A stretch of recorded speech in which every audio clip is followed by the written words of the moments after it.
안녕하세요. 지식과 교양을 탐구하는 익명의 도시입니다. 도시와 문명 시리즈의 17번째 영상입니다.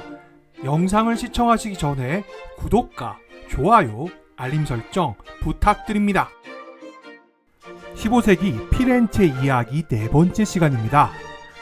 특정 시기에 특정 공간에서 이러한 창의성이 폭발하는 이유에 대해 많은 사람들은 궁금해했고 많은 이들은 답을 찾으려고 노력했습니다.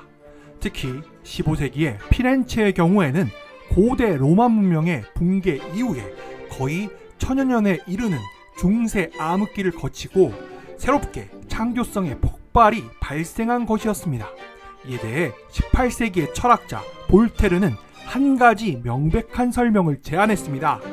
피렌체의 특별한 문학적, 예술적 독창성은 경이로운 상업 및 산업적 번영과 나란히 했다는 것입니다. 15세기에 유럽의 나머지 지역은 상대적으로 경제적 침체 속에 있었지만 이탈리아의 도시국가들은 경제적으로 번영했습니다.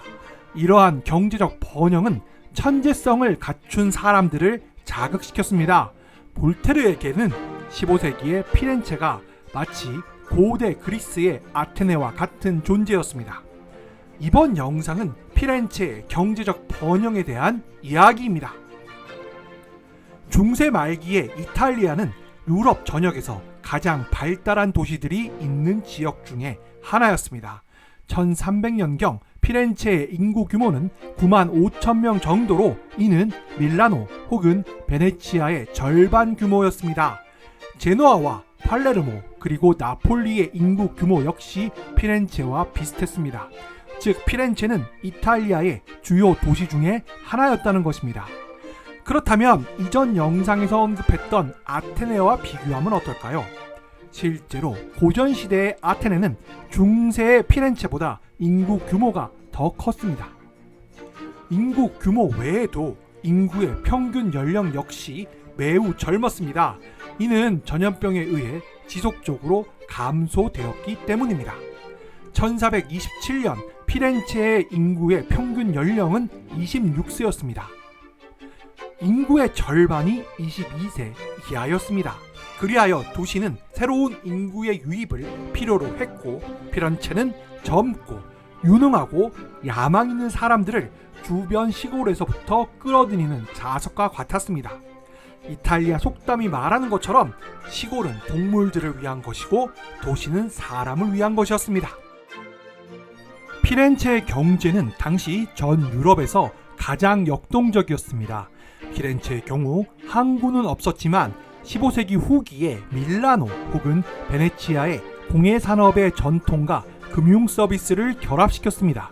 특히 14세기부터 16세기까지 이탈리아 도시들은 유럽의 금융업을 지배했고 피렌체는 메디치가를 중심으로 하는 은행업을 선도하는 중심지였습니다. 피렌체는 극도로 부유한 도시였고 부가 가져다주는 유산 계급의 기준이 있었습니다. 유산 계급은 우물, 오수구덩이, 수조, 싱크대와 화장실에 대한 비용을 감당할 수 있어야 했습니다. 이러한 기준은 공공장소에도 부여되었는데 당시 유럽의 기준에 비해 피렌체의 거리는 잘 포장되어 있었고 도시에 의해 관리되는 광범위한 하수도 체계로 인해 도시를 관통하는 아르노 강은 깨끗하게 유지되었습니다. 조금 더 부유한 사람들은 고급 주택을 소유했고 그들은 도시를 떠나 생활하는 욕구를 이 고급 주택으로 해소하였습니다. 이러한 생활 방식은 고대 로마의 귀족들의 생활 방식에 의해 영감을 받은 것이었습니다. 이러한 경제의 발전은 토양의 보상, 즉 농업의 발전으로 인한 것이 아닙니다. 피렌체의 지리적 특성은 이전 영상에서 설명했던 아테네의 지리적 특성과 비슷합니다. 피렌체가 위치한 토스카나 지역은 힘들고 가난한 땅입니다. 따라서 피렌체의 시민들은 정확하게 계산적이어야 할 필요가 있었습니다. 피렌체는 일찍이 상업의 발달에 따른 부수적인 제도들이 발달했습니다. 그리고 피렌체가 속한 토스카나의 지형은 언덕이 많은 시에나와 습지가 많았던 피사보다 섬유 제조에 더 적절한 중심지였습니다. 그리고 토스카나의 지리적 특성은 다른 측면에서 피렌체에 유리한 점을 제공했는데, 피렌체의 위치는 카디스와 콘스탄티노플 사이의 동과 그리고 알프스 이북 국가와 남부 이탈리아 사이의 남과 북의 중앙에 위치하고 있었습니다. 이러한 위치는 피렌체에서 장거리 무역이 발전하는 데 크게 기여하였습니다. 12세기와 14세기 사이에 피렌체의 경제력은 전 유럽에서 비교할 수 없는 차원으로 성장했습니다. 피렌체 경제의 기반은 크게 세 가지: 상품 무역, 섬유산업, 그리고 은행이라는 토대에 기반하고 있었는데, 무역은 피렌체 경제의 기초였고, 무역의 지리적 범위는 광범위했고 매우 복잡한 조직을 피렌체는 갖고 있었습니다. 피렌체 무역의 범위는 영국, 흑해와 동지중해에 이르기까지 광범위했습니다. 이는 라틴 유럽과 지중해의 아프리카와 아시아 지역 해안을 모두 포용하는 이슬람 세계의 일부와 대부분의 기독교 지역을 포함하였습니다. 이러한 피렌체의 경제적 발전은 여러 면에서 큰 변화를 가져왔습니다. 이러한 경제적 발전은 오래된 봉건제를 붕괴시켰고 오래된 종교를 약화시켰습니다. 그리고 이러한 경제 발전은 농노들에게 자유를 부여했고 부를 가진 새로운 귀족을 등장시켰습니다. 그리고 중세의 위대한 상업혁명은 새로운 부르주아 문학과 예술의 융성과 과학과 법률의 부활, 정치적이고 종교적인 개인주의의 시작, 교육과 사회적 인식의 확산이라는 결과를 낳았습니다. 이는 18세기에 산업혁명이 일어나기 전에 세계에 가장 큰 영향을 미쳤던 경제적 격변이기도 했습니다. 물론 이 경제적 격변이 18세기에 산업혁명과 동일한 역할을 했다는 것은 과장처럼 들리지만 사실은 과장이 아닙니다. 처음에는 이탈리아의 몇몇 도시에 영향을 끼쳤고 이후 서구 문명에 영향을 끼쳤습니다.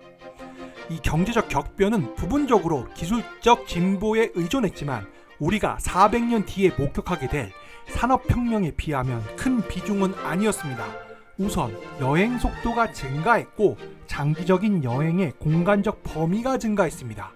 당시 로마에서 리옹까지 10에서 12일, 로마에서 베네치아까지 4에서 5일, 로마에서 피렌체까지 3에서 4일이 걸렸고 당시의 항해 장비의 범위와 정교함이 향상되었습니다.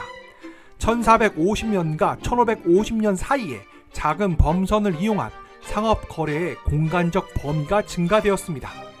이 시기에 기계식 시계가 개발되었습니다. 그러나 이것들 외에는 운송에 있어 주요한 기술적 혁명이 없었으며 공통적으로 사용할 수 있는 통화가 부족했고 높은 통행료는 이동에서의 장벽으로 작용했습니다. 이미 피렌체의 상업은 매우 복잡한 양상을 띠고 있었습니다. 현재 피렌체의 한 기록 보관서에는 1382년부터 1400년 사이로 한정해도 500건이 넘는 회계장부, 12만 통의 편지, 수천 개가 넘는 기타 사업 문서가 보관되어 있습니다. 즉, 글쓰기가 모든 활동의 기초가 되었습니다. 당시 상인들은 하나 이상의 외국어와 조화 및 관세 체계, 무게 및 도량형과 시장 조건을 포함하는 다양한 정보를 기록한 문서를 보관하는 문서 저장소를 확보했습니다. 이는 당시 피렌체의 상업 활동이 매우 번성했다는 것을 보여주는 하나의 사례입니다. 그렇다면 우리는 여기에서 한 가지 질문을 던질 수 있습니다. 과연 피렌체 및 이탈리아 도시국가의 상업적 번성은 자본주의의 탄생을 나타내는 것인가? 이에 대해서는 많은 논쟁이 있습니다. 이 질문에 대한 답에 긍정적으로 답변하는 경제사학자들은 화폐와 상품에서의 자본의 지속적인 축적을 근거로 합니다. 그리고 신용체계가 증가했고 자본과 육체노동의 소유로부터 관리의 점진적 분리, 사업 방법 개선 및 경쟁 촉진을 위한 끊임없는 노력을 우리는 이 시기에 피렌체에서 관찰할 수 있습니다. 그러나 실제적으로는 이러한 것들의 규모와 오늘날의 자본주의와 비교하면 훨씬 작은 규모였고 적은 수의 사람들에게만 영향을 미쳤고 현대적인 기준에서 보면 덜 명확했습니다. 당시 피렌체의 양모 생산량이 연간 7만에서 8만 개, 양모 생산과 관련된 노동자가 3만 명이었지만 현대적 기준에 의하면 매우 작은 규모였으며 생산된 상품에 대한 수요는 주로 소수의 상류층에 의존하고 있었습니다. 그리고 13세기에 피렌체의 경제 성장과 피렌체의 인구의 증가의 주된 이유는 무역이 아니었으며 그것은 모직물 산업에 기인했습니다. 12세기 후반과 13세기에 북부의 무역을 다루는 이탈리아의 도시들의 대부분에서 천 마감 산업이 발전했습니다. 가장 알려진 곳은 피렌체로 상인들은 그들이 밀집해 있는 좁은 골목의 이름을 딴 아르테 디 칼리말라에 모여 있었습니다. 그리고 이미 그때쯤에는 대부분의 도시에 조직된 모직물 제조회사가 있었는데 양모 길드인 아르테 델라 라나에 의해 조직되었습니다. 14세기까지 피렌체는 다른 모든 이탈리아 도시들을 능가했습니다. 섬유 산업에서는 피렌체는 더 이상 기능장이 아니라 고객에게 상품을 배분하는 자본주의 기업가였습니다. 이러한 변화는 유럽 전역에 큰 영향을 끼쳤음에도 불구하고 이탈리아의 도시들, 특히 피렌체에서 처음 발생했습니다. 새로운 기업가는 단지 생산 과정을 지시하고 완성된 제품을 판매했습니다. 그런데 피렌체에는 양모 산업만 있었던 것이 아닙니다. 피렌체에는 은행업이 존재했습니다. 은행업은 당시에 경제혁명을 만들어냈고 자본주의적 발전 방향으로 나아가게 했습니다. 은행업에는 기술 발전이 요구되지는 않았지만 상업 조직의 발전을 필요로 했습니다. 은행들은 일반적으로 무역과 마찬가지로 소수의 위대한 금융가 가문에 의해 엄격하게 통제되었습니다. 무역 그 자체와 마찬가지로 은행업은 복잡한 국제 조직을 필요로 했습니다. 1300년까지 이탈리아의 금융업자들은 런던에서 알렉산드리아와 콘스타티노플까지 유럽과 지중해 전역에서 화폐 시장을 지배했습니다. 그들은 이미 통화 교환과 예금 수령을 비롯한 현대적인 은행 업무를 수행했습니다. 이처럼 피렌체 산업의 발전과 은행업의 발달로 인한 경제적 성취는 그들이 15세기에 보여준 엄청난 업적에 큰 기반이 된 것은 분명합니다. 그렇다면 이러한 경제적 성취만으로 그들의 업적을 설명할 수 있을까요? 아닙니다. 당연히 다른 것들도 존재합니다. 다음 영상은 피렌체의 사회 구조에 대한 이야기입니다. 이번 영상은 여기까지입니다. 지금까지 시청해 주셔서 감사합니다. 이상 익명의 도시였습니다. 여러분의 구독과 좋아요, 알림 설정은 영상 제작에 큰 힘이 됩니다.